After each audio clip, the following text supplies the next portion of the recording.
Halo guys, nama gue Stam dari StarTech dan mungkin berbeda karena kita sekarang lagi di TSM dan gue baru aja ngambil iPhone. Kita bakal review iPhone 17 di video kali ini, tapi nanti juga minggu depan kita bakal review yang oranye itu tuh. Ya, si oranye ini. Tapi ya, ini cuma intronya, intro yang aneh. Kalau misalnya kalian suka kayak gini, komen di bawah, kita langsung aja ke studio buat nge-unboxing si Seventeen biasa. Oke, udah sampai juga. Dan halo guys, nama gue Stam dari StarTech. Di video kali ini kita bakal unboxing. Sekarang kita bakal unboxing si iPhone 17 yang biasa dulu. Ini bakal nyusul minggu depannya, stay tune aja. Kita bakal fokus ke sini dulu dan langsung aja kita buka. Ini kepinggirin dulu buat minggu depan. Dan ini HP yang menurut gue paling worth it di line up iPhone 17 sekarang karena upgrade-nya lumayan signifikan. Seperti apa sih kira-kira technical spec-nya? Kalian bisa lihat di sini ya. Kalian bisa pause. Dia pakai FIA19, sekarang udah 120 Hz. Dan juga layarnya sekarang udah tipis banget bezelnya, jadi kayak di series Pro kemarin-kemarin. Dan sekarang juga. Ya, bisa di pause. Dan kalau misalnya kalian mau beli HP ini, gue bakal taruh linknya di deskripsi. Dan kalau misalnya di video ini ada wallpaper, gue juga bakal taruh wallpaper di deskripsi. Untuk harga ini gue beli di harga 17,245 PO, tapi gue dapet garansi koala kayak Apple Care selama 2 tahun dengan nambahin sekitar 900.000. Ya, lumayan worth it lah menurut gue. Ini kalau nggak salah, apa ya, series iPhone satu-satunya yang pakai boxnya tuh putih dan backgroundnya pantat kayak gini ya. Kayaknya baru pertama kali deh kayak gini. Biasa kan kalau kayak gini hitam ya backgroundnya. Apa dulu juga pernah? Setahu gue ini pertama kali deh putih dan backgroundnya pantatnya iPhone kayak gini. Anyway, kita langsung dibuka. By the way, ini kalau yang 17 gue udah dicek bentar sama Digimap Bandungnya, jadi udah kebuka sebenarnya, tapi ya kita buka lagi aja. Gue udah di factory reset juga. Dan ini bakal menjadi HP kedua gue untuk daily life ya, untuk connect ke temen, ke keluarga. Gue bakal pakai HP ini karena Samsung gue bakal dedikasi untuk HP utama. Seperti ini warna sage green-nya. Damn, it actually looks good. Dan untuk unit kita masih made in China ya, bukan made in India. Good. Di sini sekarang Apple udah turbo plate ya, nggak ada charger, tapi nggak ada Apple sticker juga sekarang. Cuma at least dia chargernya sekarang udah braided, so it's okay lah. Box simple banget, dan kita langsung cabut si plastik cover depannya. Damn, seperti itu. Dan kita cabut si made in China-nya karena mengganggu. Dan ini dia si iPhone 17. To be honest ya guys, gue sih suka banget desain vertical kamera iPhone 17 atau 16 ya. Kelihatan lebih clean aja dan lebih bagus daripada 17 Pro sekarang dan 15, 14, 13 yang pakai diagonal. Kalau kalian lebih suka desain kamera iPhone-nya kayak gimana? Komen di bawah ya, kita diskusi. So, seperti ini untuk HP sendiri, dia layarnya di 6,3 inci, pretty much the exact same seperti iPhone 16 Pro. Cuma ini nggak sama persis kayak iPhone 16 ya. Ada orang yang ngetes waktu itu, ini sedikit lebih tinggi. Jadi buat kalian yang penasaran, kira-kira gue bisa pakai casing 16 ke 17? Jawabannya sayangnya nggak bisa ya, karena ini sedikit lebih gede bisa dibilang. So, untuk kamera belakang dia pakai setup 2 kamera, main kamera 48 megapiksel fusion kamera, dan kamera kedua itu di 48 megapiksel ultra wide kamera. Sedangkan kamera depan ini pakai sensor baru ya, jadi nggak cuma di Pro, di 17 biasa juga kalian dapat, dia di 8 megapiksel.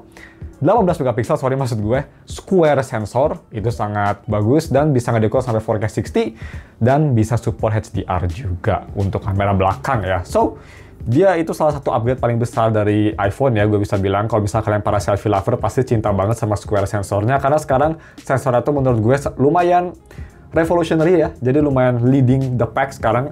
Dan untuk first impression sih gue suka warna sage green-nya, it actually looks pretty good.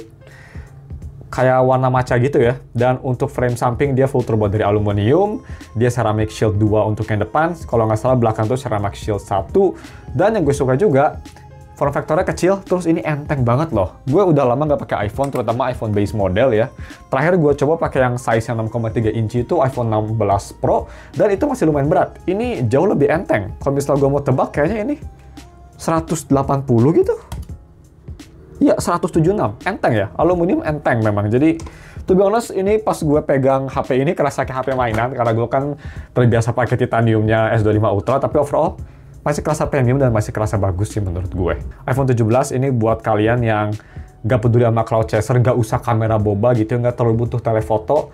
Ini HP yang worth it untuk kelas Apple loh. Malah dibanding sama Android entry level, ini bisa jadi lebih worth it karena memang internal storage-nya juga kan sekarang ada di 256 GB base-nya, bukan 128 lagi, jadi udah cukup banyak.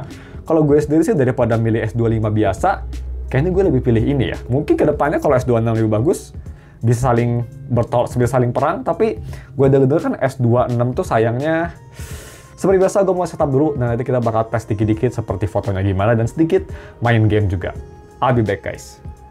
Oke guys, udah gue setup HP-nya, dan pertama kita langsung aja bagaimana tes untuk Face ID-nya. Cepat aja, Face ID always been the best untuk masalah scanning, cepat, akurat, dan sangat secure juga. Cuma ya gue harap kedepannya Apple bisa nambahin fingerprint. Kayaknya sih nggak mungkin ya, cuma gue sih lebih suka fingerprint karena gue lebih banyak kerja di desk ya, di meja. HP selalu taruh di bawah dan lebih enak nge-scan-nya pakai fingerprint daripada pakai Face ID harus diangkat atau ke kepala kita yang nyamperin ke HP-nya, agak aneh. Tapi it's okay. Dan bagaimana untuk performance-nya si Apple A19 di iOS 26 yang sampai sekarang pun masih terkenal bagi cepet panas dan boros baterai. Ya, it's not bad sih. Overall, pas gue setup pertama ada sedikit stutter ya yang sangat langka di Apple, tapi gue kerasa ada hal tersebut, itu kayaknya lebih ke iOS yang belum optimize. Even di 17 Pro Max aja ada kayak gitu, tapi overall untuk day to day masih smooth, enak, khas Apple. Multitasking kayak gini masih one of my favorite thing to do. Cuma memang banyak orang yang kurang suka sama liquid glass-nya iPhone 17 series atau iOS 26 series maksud gue. Dan untuk gue sendiri, gue sih nggak benci-benci amat. Gue suka desainnya overall, ngingetin gue sama Windows Vista, clean, enak dilihat, dan masih kelihatan lah dia udah banyak update. Jadi walaupun kayak banyak kaca gini, tapi masih lumayan enak dilihat. Cuma memang ini bukan untuk semua orang ya. Di beberapa aspek memang agak terlalu transparan, jadi aneh. Tapi gue sih nggak ada masalah sama skinnya. Gue malah cukup suka sama skinnya. At least sekarang beda lah. Dari zaman iOS 7 kayak gitu-gitu aja. Soalnya akhirnya dia berubah jadi I'll take anything at this point guys. So next kita bahas bagaimana untuk haptic. Cepat aja haptic, no problem. Masih bagus, masih enak, dan masih ranking kedua dari top haptic gue. Pertama masih ada di Google, kedua Apple, dan ketiga di Samsung. Untuk display, dia display 6,3 inci dan ini biggest upgrade menurut gue dari iPhone base series. Akhirnya guys, gue expect Apple bakal ngasih promotion di iPhone 15 ya. Itu gue expect. Ya, harus nunggu 2-3 tahun, tapi akhirnya kita mendapatkan iPhone 17 dengan promotion. It's better late than never, tapi ya, memang ini bagus banget sekarang. Kalau misalnya kita cuma lihat dari depan, ini pretty much kayak Pro Phone. Promotionnya bekerja dengan baik. Bezelnya juga sekarang setipis Pro Phone ya, jadi sangat tipis. Ini huge upgrade lah. Memang waktunya Apple user merasakan promotion. Karena memang untuk gue sendiri, gue nggak bisa pindah dari high refresh rate. Ini benar-benar kerasa banget dan enak banget lah. Apalagi gue bakal pakai HP ini sebagai HP kedua. Jadi kalau ini masih 60 Hz, bayangin aja lo gue gonta-ganti dari S25 Ultra ke sini. Kalau ini masih 60 Hz, gue muntah kayaknya. Tapi udah promotion, bezel udah tipis, mantap Apple nice. Dan juga dia nggak pilih kasih untungnya. Untuk selfie juga ini udah dikasih square sensor sama kayak di Pro-nya. Jadi buat kalian para selfie lover gak usah beli yang Pro, yang ini juga udah cukup. Buat para vlogger juga kalau sering nge-vlog pakai selfie kamera, ini juga harusnya sudah memadai. Nice. Next yang gue penasaran pas gue pakai ini hands on dikit-dikit, gue penasaran gimana untuk speakernya. Karena ini HP cukup kecil dan gue bisa bilang di 16 Pro speakernya cukup amazing untuk yang sekecil itu.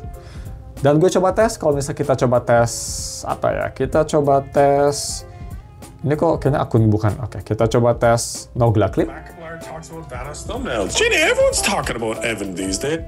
Yes sir, khas Apple.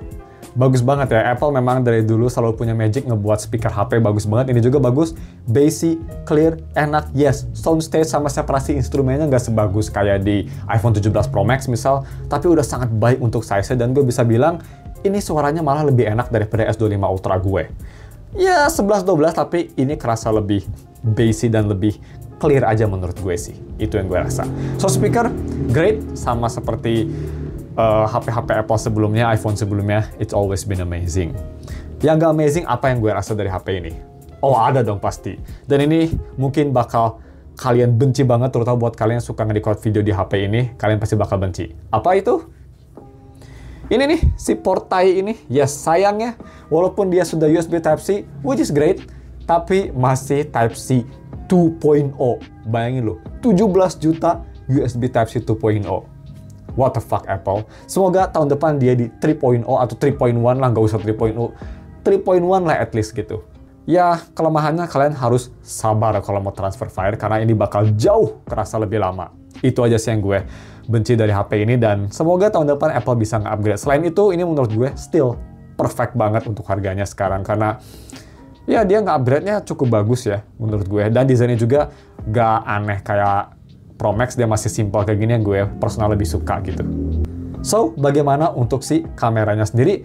Bisa kita lihat, gue bakal taruh di B-roll tuh foto-fotonya. Gue sempet foto ultra wide 2x ya, dan gue sempet bandingin dikit juga sama iPhone 17 Pro Max dan S25 Ultra untuk zoom dan main kameranya. Kalian bisa bandingin sendiri. Menurut gue sih cukup oke. Itu sneak peek aja, kita taruh dikit aja. Untuk lebih detailnya kita bakal lihat nanti di full reviewnya aja, stay tune.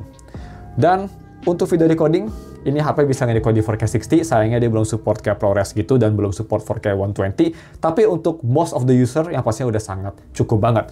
So, langsung aja kita coba bagaimana untuk kualitas kameranya. 1, 2, 3, videonya seperti ini.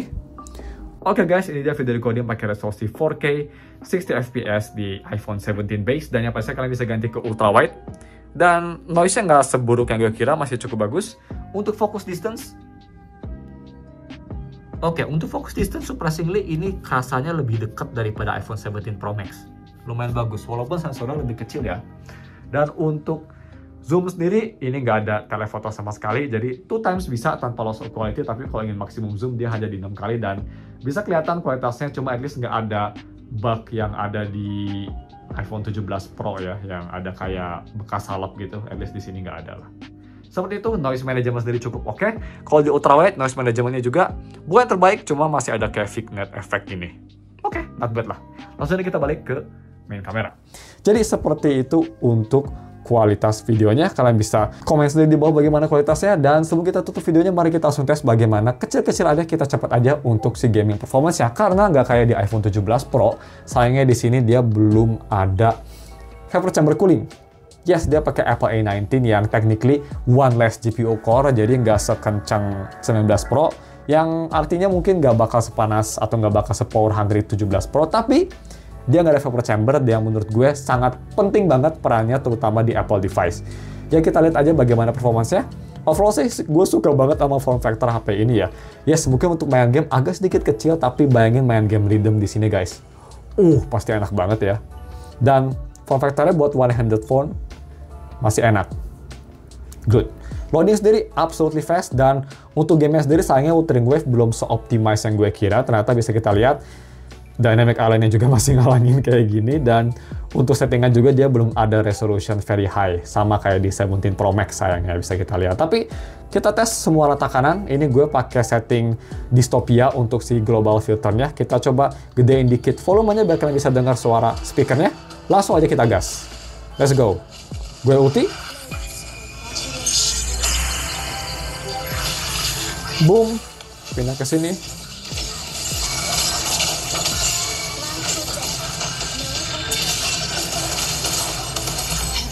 Ulti. Ultinya semut ya, nice.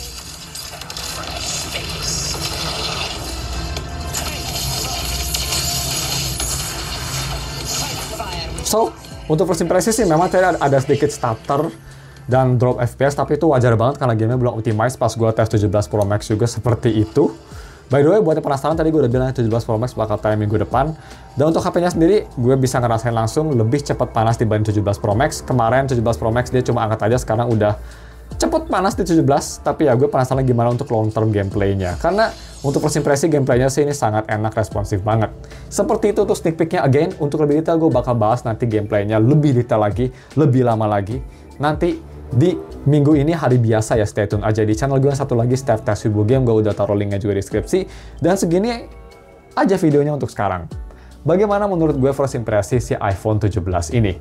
Well, first of all, kalian pasti tahu gue suka banget one-handed usage phone. One-handed phone gue suka, dan ini enak banget buat one-handed. Ngikutin gue sama iPhone 13 mini pas dulu gue punya. Yes, nggak sebagus 13 mini one-handednya, tapi ini enak banget buat one-handed guys. Enteng banget juga, jadi enak lah, itu yang pertama gue suka. Dan untuk harganya, ini worth it banget sih. Untuk kalian para iPhone lover, ini paling worth it memang dari semua. Even, gue bakal bisa bilang kalau misal kalian bingung antara Samsung S25 Plus atau S25 gitu ya. Yes, harganya sekarang udah murah, tapi kalau misal kalian mau nambah untuk ini, bisa jadi lebih worth it loh. Karena Apple software memang bukan yang terbaik, gak ada multitasking, split apps, stupid banget menurut gue itu. Tapi kalian dapat iOS yang mungkin kalian bakal suka, dan yang pastinya video quality yang masih belum bisa dikalahin sama Android. Well, kecuali Vivo kayaknya ya. So, cuma segitu aja untuk videonya, udah kelamaan kita nge-record. Thank you for watching, jangan lupa dan subs, dan kita ketemu lagi minggu depan untuk gaming test dan full reviewnya. Gue nggak tahu bakal buat day in the life atau komparasi kamera, stay tune aja ya kalau misal buat, gue bakal infoin di community post. Goodbye!